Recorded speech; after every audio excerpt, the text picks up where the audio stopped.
ಏನೇ ನನಗೆ ಒಂದು ಇಂಪಾರ್ಟೆಂಟ್ ಡ್ಯೂಟಿ ಇದೆಯಮ್ಮ, ದೂರ ಹೋಗ್ಬೇಕು, ಟ್ರಿಪ್ಪು. ಹೋಗಿ ಬರ್ತೀನಿ ಆಯ್ತಾ? ರೀ ಒಂದೆರಡು ನಿಮಿಷ ನಿಮ್ಮ ಹತ್ರ ಮಾತಾಡಬೇಕು. ಓ ಮಾತಾಡಬೇಕು ಅಂತಾನೆ ಅಲ್ವಾ ನೀನು ಕರೆಸಿದ್ದು? ಊಟ ಆದ್ಮೇಲೆ ಹೇಳ್ತೀನಿ ಅಂತಂದೆ, ಏನು ಹೇಳಲ್ಲ. ಬೇಗ ಹೇಳು. ನಾನು ಹೇಳ್ತೀನಿ, ಕುತ್ಕೊಳ್ರಿ. ಆಯ್ತಾಯ್ತು, ಬೇಗ ಹೇಳಮ್ಮ. ರೀ ಇವತ್ತು ನಮ್ಮ ಮನೆಗೆ ಶ್ರುತಿ ಅವ್ರು ಬಂದಿದ್ರು. ಯಾವ ಶ್ರುತಿ? ಅದೇ ರೀ, ರವಿ ಫ್ರೆಂಡು. ನೀವು ಸ್ಟೇಷನ್ಲಿದ್ದಾಗ ಹೊರಗಡೆ ಬಿಡ್ಸ್ಕೊಂಬರೋದಕ್ಕೆ ತುಂಬ ಹೆಲ್ಪ್ ಮಾಡಿದ್ರು ಅಂತ ಹೇಳಿದ್ನಲ್ಲ, ನೆನ್ಪಿದ್ಯಾ? ಆ ಹುಡುಗಿ ಯಾಕೆ ಇಲ್ಲಿ ಬಂದಿದ್ಲು? ಅದು ನೋಡುಬೇನ, ಆ ಹುಡುಗಿ ವಾಸುದೇವನ್ ಮಗಳು. ಅಪ್ಪನ ಪೆನ್ಷನ್ ಕೊಡೋದಕ್ಕೆ ಅಪ್ಪನ ಆಟ ಆಡ್ಸದ್ನಲ್ಲ ಅವನು. ಗೊತ್ತಾಯ್ತು ರೀ, ಶ್ರುತಿಯವರೇ ಹೇಳಿದ್ರು. ಆ ಹುಡುಗಿ ಜೊತೆ ಮಾತಾಡ್ಬಾರ್ದು ರವಿಗೆ ಹೇಳಿದ್ದೆ ನಾನು. ಅವನಿನ್ನ ಹುಡುಗಿ ಜೊತೆ ಮಾತಾಡ್ತಾನೆ ಇದ್ದಾನ? ಎಲ್ಲ ಹೋದವನು ಸ್ಟುಪಿಡ್ ರೀ ಒಂದ್ ನಿಮಿಷ. ರವಿ ರೆಸ್ಟೋರೆಂಟ್ಗೆ ಹೋದ. ರವಿ ಶ್ರುತಿ ಅವ್ರ ಜೊತೆ ಮಾತಾಡಿದ್ರು ಅಂತ ಕೇಳಿದಕ್ಕೇನೆ ನೀವು ಇಷ್ಟು ಕೋಪ ಮಾಡ್ಕೊತಿದ್ದೀರಾ. ಇನ್ನು ಆ ಹುಡುಗಿ ನನ್ನ ಹತ್ರ ಇನ್ನೊಂದು ವಿಷಯ ಹೇಳಿದ್ಲು, ಅದನ್ನ ನೀವು ಕೇಳಿದ್ರೆ. ಏನು? ನಾನು ಹೇಳೋದನ್ನ ಕೇಳಿಸ್ಕೊಂಡು ನೀವು ಕೋಪ ಮಾಡ್ಕೋಬಾರ್ದು. ನಾನು ಕೋಪ ಮಾಡ್ಕೋಬೇಕಾ ಬೇಡವಾ ಅನ್ನೋದು ನೀನು ಹೇಳೋ ವಿಷಯಕ್ಕೆ ಸಂಬಂಧಪಟ್ಟಿರುತ್ತೆ ಆಯ್ತಾ? ಇವಾಗಲೇ ಅದೆಲ್ಲ ಏನು ಗ್ಯಾರಂಟಿ ಕೊಡೋಕ್ಕಾಗೋದಿಲ್ಲ. ನೀನು ಏನು ವಿಷಯ ಫಸ್ಟ್. ಆ ಹುಡುಗಿ ಅಂದ್ರೆ ಶ್ರುತಿ ಮತ್ತೆ ನಮ್ ರವಿ ಇಬ್ರು ಲವ್ ಮಾಡ್ತಿದ್ದಾರೆ ಅನ್ಸುತ್ತೆ. ನಾನು ರಂಗನಾಥನ ನೋಡಿದಾಗೆಲ್ಲ ಫೀಲ್ ಮಾಡ್ಕೋತೀನಿ, ಇಂಜಿನ್ ಡ್ರೈವರ್ ಆಗಿ ಕೆಲ್ಸಕ್ಕೆ ಸೇರಿದವರು ಇಂಜಿನ್ ಡ್ರೈವರ್ ಆಗೇ ರಿಟೈರ್ ಆಗ್ತಿದಾರಲ್ಲ ಅಂತ. ಆಮೇಲೆ ಯೋಚನೆ ಮಾಡಿದಾಗ ನಂಗೆ ಅನ್ಸುತ್ತೆ ರಂಗನಾಥ್ಗೆ ದೊಡ್ಡದಾದ ಆಲೋಚನೆಗಳಿರಲಿಲ್ಲ ಅಂತ. ಇದಕ್ಕೆ ನಾನು ಕೋಪ ಮಾಡ್ಕೊಬೇಡ ಅಂತ ಹೇಳ್ತೀನಿ. ಇಂಥ ವಿಷಯ ಕೇಳಿ ಕೋಪ ಮಾಡ್ಕೊಳ್ಳೋದು ಹೆಂಗೆ ಇರ್ಕಾಗುತ್ತೆ? ಕೋಪ ರೀ ನಿಧಾನ, ಹೊರಗಡೆ ಮಾವ ಇದ್ದಾರೆ, ಕೇಳಿಸ್ಕೊಡಕ್ ಕಷ್ಟ ಆಗುತ್ತೆ. ಆ ಹುಡುಗಿ ಏನಾದ್ರೂ ಸುಳ್ಳು ಹೇಳ್ತಾಳ? ರವಿ ಬಗ್ಗೆ ಏನಾದ್ರೂ ತಪ್ಪ ಮಾತಾಡಲ್ಲ? ಹಾಗೆಲ್ಲ ಏನು ಇಲ್ಲ ರೀ, ಆ ಹುಡುಗಿ ತುಂಬಾನೇ ಒಳ್ಳೆಯವಳು. ನಾನು ಆ ಹುಡುಗಿ ಕೆಲಸ ಮಾಡೋ ಜಾಗಕ್ಕೆ ಮತ್ತೆ ಅವಳನ್ನ ನೋಡೋದಕ್ಕೆ 1-2 ಸಲ ಹೋಗಿದ್ದೆ. ಈ ಸಿನಿಮಾಗಳಿಗೆ ಸೀರಿಯಲ್ಗಳಿಗೆಲ್ಲ ಡಬ್ಬಿಂಗ್ ಮಾಡ್ತಾರೆ. ನನ್ನ ಕೈಲೂ 1-2 ಸಲ ಡಬ್ಬಿಂಗ್ ಮಾಡಿಸಿದ್ದಾರೆ. ಅದಕ್ಕೆ ನೀನು ಒಳ್ಳೆಯವಳ? ಈ ವಿಷಯ ನಂಗೆ ಹೇಳಲ್ಲ ನೀನು. ಅವಳನ್ನೇ ಮಾತಾಡಬೇಡ ಅಂತ ಹೇಳಿದೀನಿ. ಇದ್ರ ಮಧ್ಯೆ ನಿಂದು ಬೇರೆ ಏನು ಜಾಯಿಂಟ್ ವೆಂಚರ್ ಆಗ್ಬಿಡ್ತಾ ಇತ್ತು ರೀ. ಅವಾಗ್ಲೆಲ್ಲ ಅವ್ರಿಬ್ರು ಮಧ್ಯೆ ಇಂಥ ವಿಷಯ ಇದೆ ಅಂತ ನನ್ಗೆ ಗೊತ್ತಿರ್ಲಿಲ್ಲ. ಇವಾಗ ಆಕೆ ಯಾರ ಮಗಳು ಗೊತ್ತಾಯ್ತು ತಾನೆ? ಇನ್ನು ಮುಂದೆ ಅವಳ ಹತ್ರ ನೀನು ಮಾತಾಡಬಾರ್ದು. ಈಗ ನಾನು ಮಾತಾಡ್ದಲ್ಲೇ ಇರೋದು ಮುಖ್ಯ ಅಲ್ಲ. ಅವ್ರಿಬ್ರು ಲವ್ ಮಾಡ್ತಿದ್ದಾರೆ. ಈಗ ಅದ್ರ ಬಗ್ಗೆ ಯೋಚನೆ ಮಾಡಿ. ಅದ್ರ ಬಗ್ಗೆ ಏನು ಯೋಚನೆ ಮಾಡ್ಬೇಕು? ಆಗಲ್ಲ, ಅದೆಲ್ಲ ಆಗಲ್ಲ. ಅಲ್ಲ ರೀ, ಮೊದ್ಲು ಮನೇಲಿ ಅವ್ರ ಬಗ್ಗೆ ಹೇಳೋಣ. ಮಾವನ ಹತ್ರ ಹೋಗಿ ಅವ್ರ ಬಗ್ಗೆ ವಿಷಯ ಮಾತಾಡೋಣ. ಈ ವಿಷಯ ಅಪ್ಪನಿಗೆ ಗೊತ್ತಾಗಬಾರ್ದು ಅಂತ ಹೆಚ್ಚು ಹೊರಾಡ್ತಾ ಇರೋದು. ನೀನು ಅಪ್ಪನಿಗೆ ತಗೊಂಡು ಹೇಳ್ಬಿಡ್ತೀಯ ಅಂತ ಅಲ್ಲಿ ಏನೇ ನೀನು? ರವಿ ಬಗ್ಗೆ ಅಪ್ಪನಿಗೆ ಯಾವ ಟೆನ್ಷನ್ ಇಲ್ಲ ಕಣೆ. ಮನೋಜ ಕೊಟ್ಟು ಅಪ್ಪನಿಗೆ ಸಿಕ್ಕಾಪಟ್ಟೆ ಅವಮಾನ ಆಗ್ಬಿಟ್ಟಿದ್ದಾರೆ. ನಾನು ಕುಡ್ಕೊಂಡು ಅಲ್ಲಿ ಇಲ್ಲಿ ಗಲಾಟೆ ಮಾಡಿಕೊಂಡು ನನ್ನಿಂದ ಮನೋಜ ಇಂದ ಸಿಕ್ಕಾಪಟ್ಟೆ ನೋವು ಅನ್ಬಿಡ್ಸ್ಬಿಟ್ಟಿದ್ದಾರಪ್ಪ. ಆದರೆ ಆ ರವಿ ಯಾವತ್ತೂ ಅಪ್ಪನ ಟೆನ್ಷನ್ ಕೊಟ್ಟವನಲ್ಲ, ಅಪ್ಪನ ನೋವು ಮಾಡಿದವನಲ್ಲ ಕಣೆ. ಪಾಪದವನು, ತುಂಬ ಒಳ್ಳೆಯವನು. ನನ್ನ ಮಗ ರವಿ ನನಗೆ ತುಂಬ ಒಳ್ಳೆ ಹೆಸರು ತಂದು ಕೊಡ್ತಾನೆ ಅಂತ ಅವರು ತುಂಬ ಖುಷಿಲಿದ್ದಾರೆ. ಅವ್ರ ಹತ್ರ ಹೋಗ್ಬಿಟ್ಟು ಈ ವಿಷಯ ಹೇಳಿದ್ರೆ ಎಷ್ಟು ನೊಂದ್ಕೋತಾರೆ. ನೀನು ಯೋಚನೆ ಮಾಡ.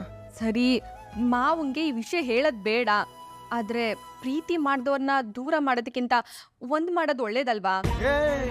ಇವಾಗಿನ ಕಾಲ ಲವ್ ಬಗ್ಗೆ ನಿನಗೇನೇ ಗೊತ್ತು? ನಿನಗೇನೇ ಗೊತ್ತು? ಮಾತಾಡ್ತಾಳೆ ಸುಮ್ಮನೆ.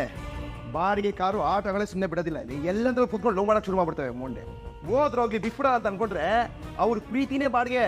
2 ದಿನ ಒಬ್ಬರ ಜೊತೆ ಇರ್ತಾರೆ, 3ನೇ ದಿನ ಬೋರ್ ಆಯ್ತು ಅಂತ ಇನ್ನೊಬ್ಬ ಜೊತೆ ಒಳಗ್ಬಿಡ್ತಾರೆ. ಹೇಳ್ತಾನೆ ಕೇಳಿಸ್ಕೊ.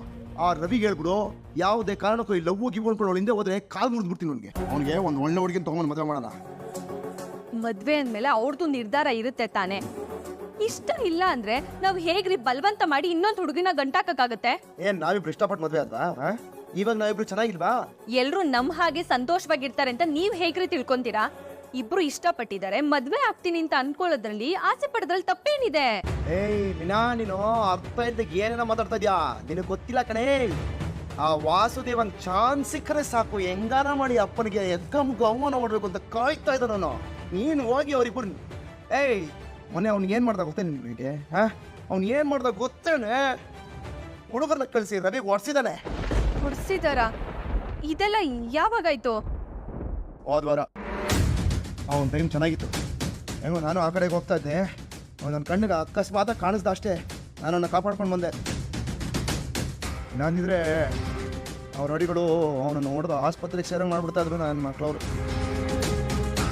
ನಾನು ಆ ಕೋಪದಲ್ಲಿ ಹೋಗ ವಾಸುದೇವಗೆ ಎರಡು ಹೊಡೆದ್ಕೊಂಡಿದ್ದೀನಿ. ಅವ್ರ ಮೇಲೆ ಕೈ ಮಾಡಿದ್ರಾ? ಹಾಂ, ಈಗ ಅದು ಸೇರಿಸ್ಕೊಂಡು ನಮ್ಮ ಮೇಲೆ ದ್ವೇಷ ಇನ್ನೂ ಜಾಸ್ತಿ ಆಗಿರುತ್ತೆ. ಇವಾಗ ನಾವು ಅವ್ರ ಮನೆಗೆ ಹೋಗ್ಬಿಟ್ಟು ನಿಮ್ಮ ಮಗಳನ್ನ ನಮ್ಮ ಮನೆಗೆ ಸೊಸೆಯಾಗಿ ಕಳಿಸ್ಕೊಡಿ ಅಂತ ಹೇಳಿದ್ರೆ ಒಬ್ಬ ಕೇಳಿಸ್ಕೊಂಡು ಮಕ್ಕ ಕ್ಯಾಕರ್ಸ್ ಹೋಗೋದು ಇನ್ನೂ ಅವಮಾನ ಮಾಡಿ ಕಳಿಸ್ತಾರೆ. ಲೇ, ಈವನ್ ನಮ್ಗೆ ಅದರ ಬೇಕೇನೆ? ಹಾಂ, ಬೇಕಾ? ಈ ರವಿಗೆ ನಿಲ್ಲಿಸ್ಕೊಂಡು ಆವತ್ತು ಬುದ್ಧವಾದ ಹೇಳಿದ್ದೀನಿ. ಇಷ್ಟೊಂದು ಮುಂದುವರೆದಿದ್ದ ನಾನು. ರವಿ ಮನ್ಸಲ್ಲಿ ಏನಿದೆ ಅನ್ನೋದು ಗೊತ್ತಿಲ್ಲ, ಆದ್ರೆ ಶ್ರುತಿ ಅವರು ನನ್ ಮದ್ವೆ ಆದ್ರೆ ರವಿನೇ ಮದ್ವೆ ಆಗೋದು ಅಂತ ಹೇಳ್ಬಿಟ್ಟು ಹೋಗಿದ್ದಾರೆ. ಅವಳು ಯಾವಳೆ ಅದನ್ನ ಹೇಳೋದಕ್ಕೆ? ಏಯ್ ನೋಡ, ಇದೆಲ್ಲ ಯಾಕೋ ಸರಿ ಬರ್ತಲ್ಲ ಮೀನಾ. ಏಯ್, ನೀನು ಹುಡುಗಿ ಜೊತೆ ಇನ್ನೊಂದು ಮಾತಾಡಬೇಡ, ಅವಳನ್ನ ಮನೆಗೆ ಸೇರಿಸ್ಬೇಡ. ಮನೆಗೆ ಬಂದು ರವಿನ ಲವ್ ಮಾಡ್ತಾ ಇದ್ದೀನಿ ಅಂತ ಹೇಳೋಷ್ಟು ಧೈರ್ಯನ ಅವಳಿಗೆ ಎಲ್ಲೋಗತ್ತೆ?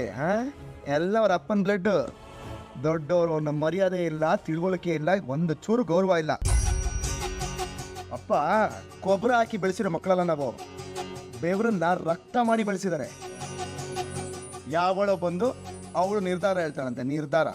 ರೀ, ನನ್ಗೆ ಶ್ರುತಿಯವ್ರ ಅಪ್ಪನ ಬಗ್ಗೆ ಗೊತ್ತಿಲ್ಲ, ಆದ್ರೆ ಶ್ರುತಿಯವರು ತುಂಬಾ ಒಳ್ಳೆಯವ್ರಿ. ರವಿನ ಮುಂದೆ ಇಟ್ಕೊಂಡು ನಿನಗೆ ಸಹಾಯ ಮಾಡಿಬಿಟ್ಟಿದ್ದಾಳೆ, ಅದಕ್ಕೆ ನಿನ್ ಕಣ್ಣಿಗೆ ಅವಳು ಒಳ್ಳೆಯವಳು ಅಲ್ವಾ? ಕೇಳಿಸ್ಕೊಮಿನಾ, ನಾನು ಸ್ಟೇಷನ್ ಮೆಟ್ಲು ಹತ್ತೋದಕ್ಕೆ ಆ ಬಡ್ಡಿ ಮಾದೇಶನೇ ಕಾರಣ ಅನ್ನೋ ಸತ್ಯ ನನಗೆ ಆವತ್ತೇ ನೀನು ಬಾಯಿ ಬಿಟ್ಟಿದ್ದಿದ್ರೆ ಅವಳ ಸಹಾಯ ಯಾವನಿಗೆ ಬೇಕಾಗಿತ್ತು? ದೊಡ್ಡ ಸಹಾಯ ಮಾಡ್ಬಿಡ್ತು. ಏಯ್, ಹೌದು ಕಣೆ, ಅವ್ನು ಸಹಾಯ ಮಾಡಿದ್ದಾಳೆ, ಅದಕ್ಕೆ ನಾವೇನೇ ಮಾಡಬೇಕು? ಏನು ಮಾಡಬೇಕು? ನಮ್ಮ ಮನೆ ಹುಡುಗನ್ನೇ ಕೊಟ್ಬಿಟ್ಟು ಮದುವೆ ಮಾಡ್ಕೊಂಡು ಹೋಗಿ ಸುಖವಾಗಿ ಕಳ್ಸ್ಬಿಡ್ಬೇಕಾ? ಮಾತಾಡ್ತಾಳೆ. ಲೇ, ಹೌದು ಸಹಾಯ ಮಾಡಿದ್ದಾಳೆ ನಿಜ, ಒಪ್ಕೊಳ್ಳೋಣ, ಅದಕ್ಕೆ ನಾವೇನು ಮಾಡಬೇಕು? ಥ್ಯಾಂಕ್ಸ್ ಅಮ್ಮ, ತುಂಬ ಥ್ಯಾಂಕ್ಸ್, ಹೋಗೋ ಮನೆಗೆ ಅಂತ ಕಳಿಸ್ತಾ ಇರಬೇಕು. ಮನೆಗೆ ಕರ್ಕೊಂಡು ಬಿಡ್ತಾಳೆ ಅಂತ ಹೇಳು. ಏಯ್, ಹೇಳ್ತಾನೆ ಕೇಳಿಸ್ಕೊ, ಅಪ್ಪನೇ ಈ ಮದುವೆಗೆ ಒಪ್ಕೊಂಡ್ರು, ನಾನು ಒಪ್ಕೊಳ್ಳೋದಿಲ್ಲ. ರೀ, ಮನೇಲಿರೋ ದೊಡ್ಡ ಜಗಳ ಮಾಡಿದ್ರೆ ಆ ಚಿಕ್ಕ ಹುಡುಗರಿಗೆ ಏನ್ ತಾನೇ ಮಾಡಕ್ಕಾಗತ್ತೆ? ದೊಡ್ಡವ್ರಿಗೆ ಕೂತ್ ಮಾತಾಡಿದ್ರೆ ಈ ಸಮಸ್ಯೆಗೊಂದು ಪರಿಹಾರ ಸಿಗ್ಬೋದಲ್ವಾ? ಏಯ್, ಏನು ಬಿಟ್ರೆ ನೀನೇ ರವಿಗೆ ಐಡಿಯಾ ಕೊಡೋಂಗಿದ್ಯಾ? ಏನು ನನಗೆ ಗೊತ್ತಿಲ್ಲದೆ ಅವನಿಗೆ ಕರ್ಕೊಂಡು ಮದುವೆ ಮಾಡಿಸ್ತೀನಿ ಅಂತ ಮಾತೇನಾದ್ರೂ ಕೊಟ್ಟಿದ್ಯಾ? ಅಯ್ಯಯ್ಯೋ, ಹಾಗೆಲ್ಲ ಏನು ಇಲ್ಲ ರೀ, ನಾನು ಈ ವಿಷಯದ ಬಗ್ಗೆ ಅವ್ರ ಹತ್ರ ಏನೂ ಮಾತೇ ಆಡಿಲ್ಲ. ಇದನ್ನ ಇಲ್ಲಿಗೆ ಬಿಟ್ರೆ ಯಾಕೋ ಸರಿ ಗೊತ್ತರ ಕಾಣಿಸ್ತಾರ. ಬಾರೇಂಜು,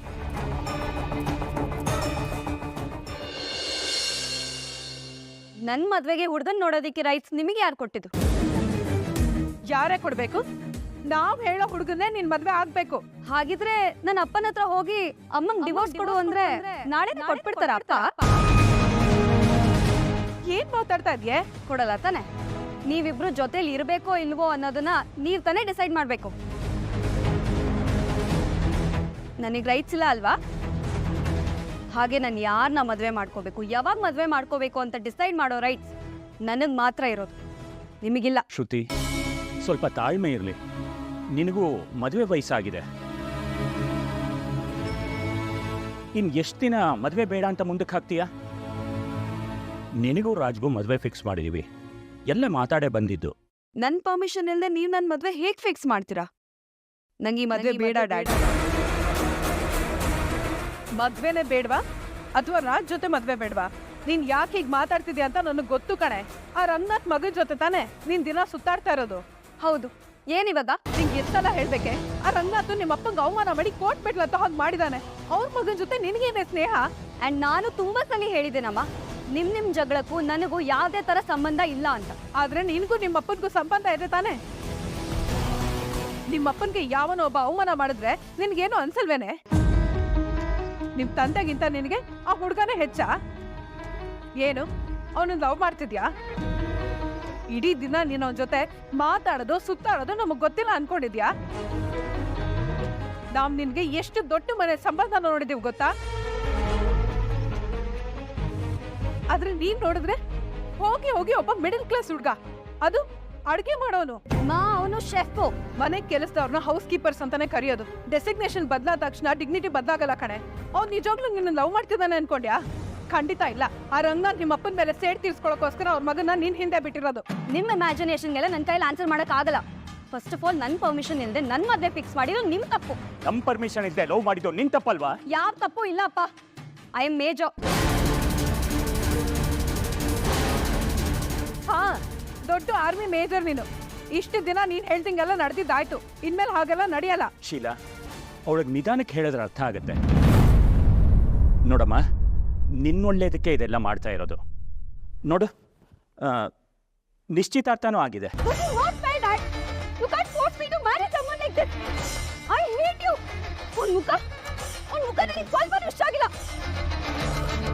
ಏ ನಿಂತ್ಕೊಳ್ಳೆ, ಬರೇನು ಏನೇನಿಂದು? ನೀನ್ ನೋಡ್ಕೊಂಡಿರೋ ಹುಡ್ಗಂಗಿಂತ ಇವನ್ ಎಷ್ಟೋ ಬಾಸಿ. ದೊಡ್ಡ ಮನೆ, ದೊಡ್ಡ ಬಿಸ್ನೆಸ್, ಇನ್ನೇನೇ ಬೇಕು ನಿನ್ಗೆ? ಅಷ್ಟೇ ಅಲ್ಲ, ಅವರು ನಮ್ಮ ಹಾಗೆ ಸಂಪ್ರದಾಯಸ್ಥರು. ಓ, ಆಲೂಸ್ ನನಗೂ ಅದನ್ನೇ ಹೇಳ್ದ. ತಪ್ಪಾದ ದಾರಿಯಲ್ಲಿ ದುಡ್ಡು ಸಂಪಾದನೆ ಮಾಡೋದನ್ನ ದೊಡ್ಡ ಬಿಸ್ನೆಸ್ ಅನ್ಕೋತಿರಲ್ವಾ ನೀವು? ಶ್ರುತಿ, ದೊಡ್ಡ ಮನೆ ಅಂದಮೇಲೆ ಇಂಥ ಸಣ್ಣ ಪುಟ್ಟ ವಿಷಯಗಳು ಇದ್ದೇ ಇರುತ್ತವಮ್ಮ. ಅದನ್ನ ನೀನೇ ಅಡ್ಜಸ್ಟ್ ಮಾಡ್ಕೊಂಡು ಹೋಗ್ಬೇಕು. ರಾಜ್ ತಂದೆ ನಾನು ತುಂಬಾ ವರ್ಷಗಳಿಂದ ಫ್ರೆಂಡ್ಸು. ಅವನ್ನ ಮದುವೆ ಆದ್ರೆ ಸೊಸೈಟಿಲಿ ನಿಂಗೆ ಒಳ್ಳೆ ಮರ್ಯಾದೆ ಸಿಗುತ್ತೆ. ನನ್ನ ವ್ಯಾಲ್ಯೂ ಯಾರೋ ಬೇರೆಯವ್ರು ಡಿಸೈಡ್ ಮಾಡ್ಬೇಕಾಗಿಲ್ಲಪ್ಪ. ನನಗೆ ಈ ಮದುವೆ ಬೇಡ. ಬೇಡ ಅಂತ ಹೇಳೋ ಅಧಿಕಾರ ನಿನಗಿಲ್ಲಮ್ಮ.